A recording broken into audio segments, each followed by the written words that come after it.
Avant de commencer cet exercice, je vais vous expliquer une méthode simple pour en tirer le meilleur bénéfice. D'abord, je vous conseille de regarder la vidéo une première fois avec les sous-titres activés. Cela va vous aider à mieux comprendre le contenu, en faisant le lien entre ce que vous entendez et les mots écrits. Ensuite, regardez la vidéo une deuxième fois sans les sous-titres, pour vous concentrer uniquement sur l'écoute et renforcer votre compréhension auditive. Enfin, prenez un cahier et écrivez quelques phrases clés que vous avez retenues de l'épisode. Ce sera une bonne façon de consolider ce que vous avez appris tout en pratiquant l'écriture en français. En suivant cette méthode, vous verrez des progrès dans votre compréhension et votre capacité à vous exprimer en français. Aujourd'hui, je voudrais vous parler d'un concept qui pourrait radicalement transformer notre façon de travailler, d'apprendre et même de vivre dans cette ère saturée d'informations. Ce concept, c'est celui de construire un second cerveau. L'idée vient du livre Construire un second cerveau de Tiago Forte, un expert en gestion de la productivité et des connaissances personnelles. Je vais vous guider à travers les principes fondamentaux de cette méthode, son application pratique, ainsi que les bénéfices à long terme qu'elle peut nous apporter. Commençons par comprendre pourquoi la gestion des connaissances personnelles est si cruciale aujourd'hui. Nous vivons à une époque où nous sommes bombardés d'informations à chaque instant. Que ce soit à travers les réseaux sociaux, les articles de blog, les vidéos, ou même les discussions quotidiennes, il est facile de se sentir submergé par la quantité de données que nous devons traiter. Ce phénomène, que l'on appelle surcharge cognitive, peut réellement entraver notre capacité à prendre des décisions éclairées, à apprendre efficacement et à être créatif. En effet, notre mémoire humaine a des limites. Des études montrent que nous ne pouvons retenir qu'un nombre restreint d'informations à la fois, environ 7 éléments, ce qui est souvent insuffisant dans un environnement où nous devons jongler avec tant d'éléments. C'est là que l'idée de second cerveau entre en jeu. Imaginez pouvoir capturer et organiser toutes ces informations de manière efficace, de sorte que vous puissiez y accéder quand vous en avez besoin, sans vous sentir submergé. Le second cerveau est, en gros, un système numérique qui fonctionne comme une extension de notre cerveau. Cela nous permet d'externaliser notre mémoire et de nous concentrer sur des tâches plus créatives et analytiques. Par exemple, au lieu de se souvenir d'une citation marquante d'un livre, on peut simplement la stocker dans un outil numérique. Cela libère de l'espace mental pour réfléchir, créer et innover. Alors, comment fonctionne ce système? Tiago Forte propose une méthodologie en 4 étapes qu'il appelle la méthode CODE: capture, organise, distille et expresse. Passons en revue chacune de ces étapes en détail. La première étape, c'est la capture. Cette phase consiste à collecter toutes les idées, informations et inspirations que vous rencontrez au quotidien. L'idée ici est de tout capturer sans filtrer, d'enregistrer tout ce qui pourrait avoir une valeur future. Nous vivons dans un monde où l'information est souvent fugace. Une idée brillante peut surgir à tout moment pendant une réunion, en lisant un livre ou même en écoutant un podcast. Si nous ne prenons pas le temps de capturer ces idées, elles risquent de se perdre. Pour cela, Tiago recommande d'utiliser des outils numériques comme Evernote, Notion ou Roam Research. Ces applications nous permettent de sauvegarder des contenus sous forme de notes, d'images, de vidéos ou même de fichiers audio. En utilisant ces outils, vous créez un espace où chaque inspiration peut être enregistrée pour une utilisation future. Il est important de noter que la capture doit se faire sans jugement. Vous ne devez pas vous soucier de savoir si une information est pertinente ou non au moment de la capturer. Tout peut avoir de la valeur, même les idées qui semblent triviales à première vue. Cette approche ouverte encourage un état d'esprit créatif et vous aide à accumuler une richesse d'informations qui pourra être précieuse plus tard. La deuxième étape est l'organisation. Une fois que vous avez capturé vos informations, il est essentiel de les organiser de manière à les rendre facilement accessibles. Tiago propose un système appelé PARA, Project, Area, Ressources et Archives. Chaque élément de ce système a un rôle précis.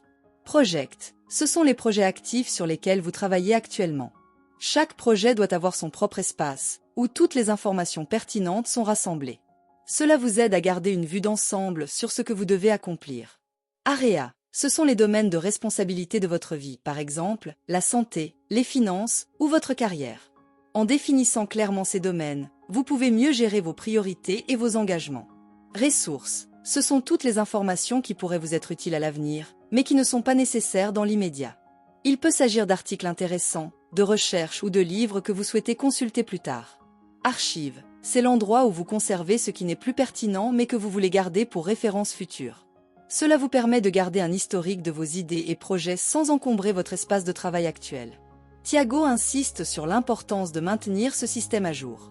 Cela implique de passer régulièrement en revue vos notes et informations pour vous assurer qu'elles restent organisées et pertinentes. En y consacrant un moment chaque semaine, Par exemple, vous pouvez vous assurer que votre second cerveau reste fonctionnel. La troisième étape, c'est la distillation. Une fois que vous avez organisé vos informations, il est temps d'en extraire l'essence.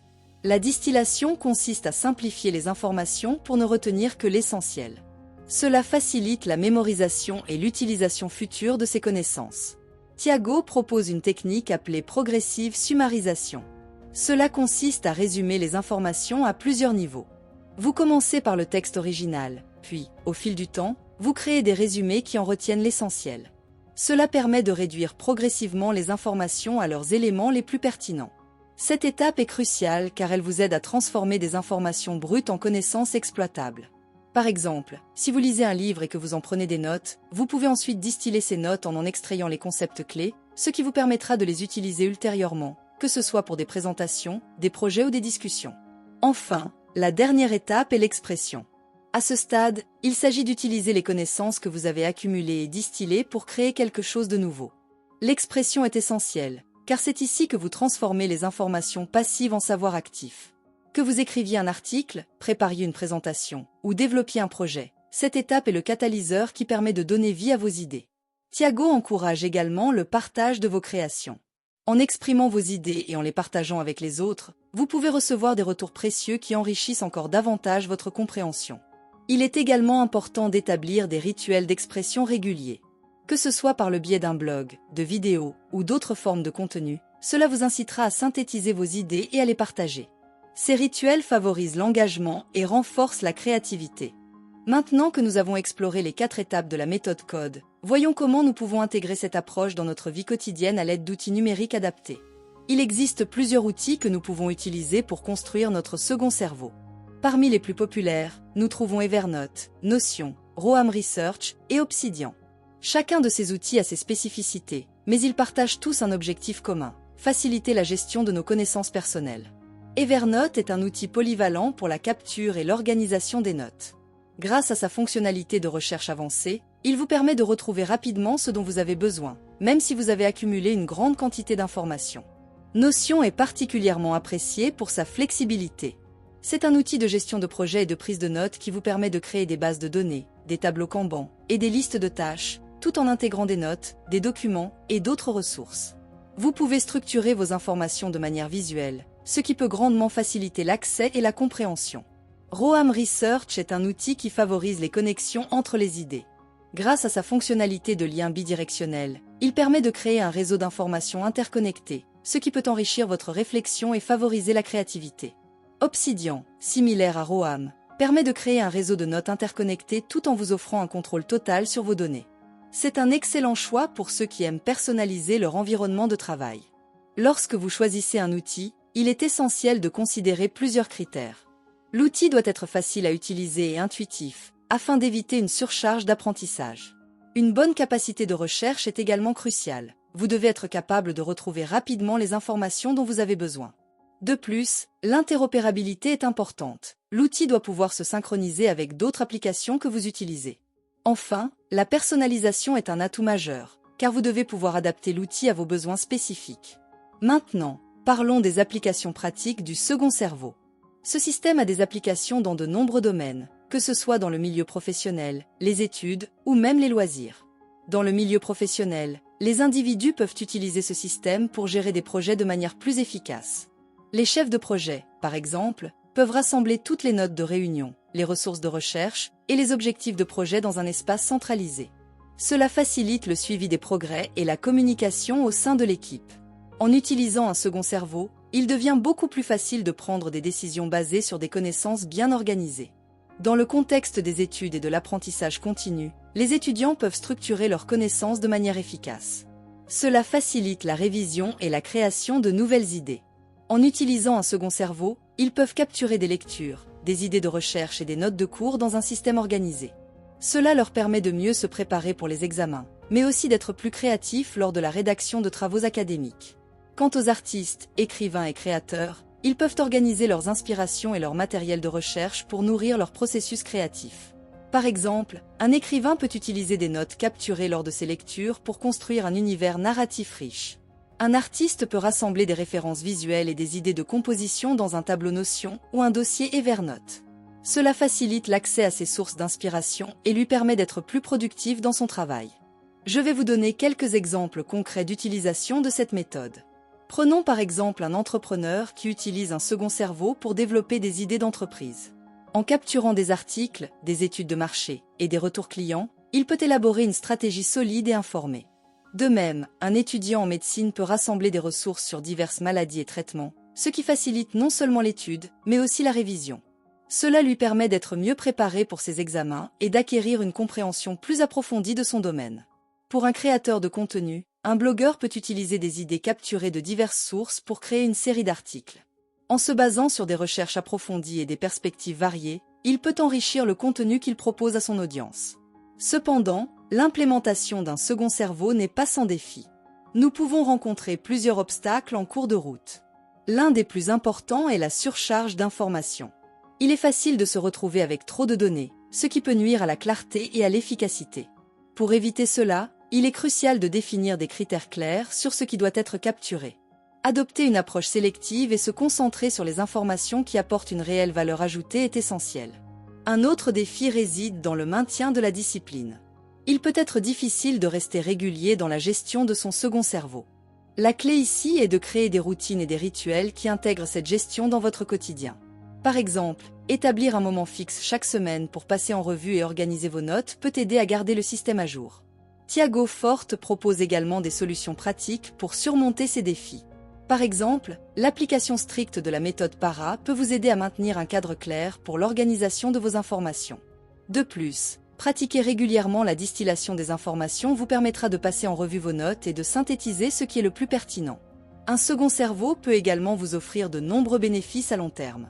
L'un des principaux avantages est l'amélioration de la productivité. Un second cerveau vous permet d'exécuter des tâches complexes de manière plus efficace. Vous passez moins de temps à chercher des informations et plus de temps à les utiliser pour avancer dans vos projets. Ensuite, il stimule également la créativité. En organisant et en liant vos idées, vous développez de nouvelles perspectives et solutions. Cela facilite l'émergence de concepts novateurs en rassemblant des éléments disparates d'informations. De plus, un second cerveau contribue à réduire le stress. Avoir un système externe fiable vous permet de libérer de l'espace mental et de vous concentrer sur l'essentiel. Cela contribue à diminuer l'anxiété liée à la surcharge d'informations et à améliorer votre clarté mentale. Enfin, il favorise le développement d'une mentalité d'apprentissage continu. En facilitant l'accès à vos connaissances, un second cerveau encourage une culture d'apprentissage permanent, vous permettant de rester informé et de vous adapter aux évolutions de votre domaine. Pour conclure, Construire un second cerveau de Tiago Forte nous offre un guide pratique pour naviguer dans cette ère de l'information. Grâce à la méthode code et à l'utilisation d'outils numériques adaptés, nous pouvons gérer nos connaissances personnelles de manière plus efficace, augmenter notre productivité et stimuler notre créativité. Adopter un second cerveau est un investissement à long terme dans notre capacité à apprendre, créer et réussir. Cela représente un atout essentiel pour quiconque souhaite s'épanouir dans un monde en constante évolution, où la gestion efficace des connaissances est la clé de l'adaptabilité et du succès. Alors, qu'attendez-vous pour commencer ? Je vous invite à réfléchir à la manière dont vous pourriez intégrer cette approche dans votre vie. Si vous avez trouvé ces idées utiles, n'hésitez pas à commenter ci-dessous vos propres expériences ou questions. Partagez cette vidéo avec vos amis et collègues qui pourraient en bénéficier, et abonnez-vous pour ne rien manquer de nos prochaines discussions sur des sujets inspirants. Merci de m'avoir écouté, et j'espère vous voir très bientôt dans nos prochains épisodes.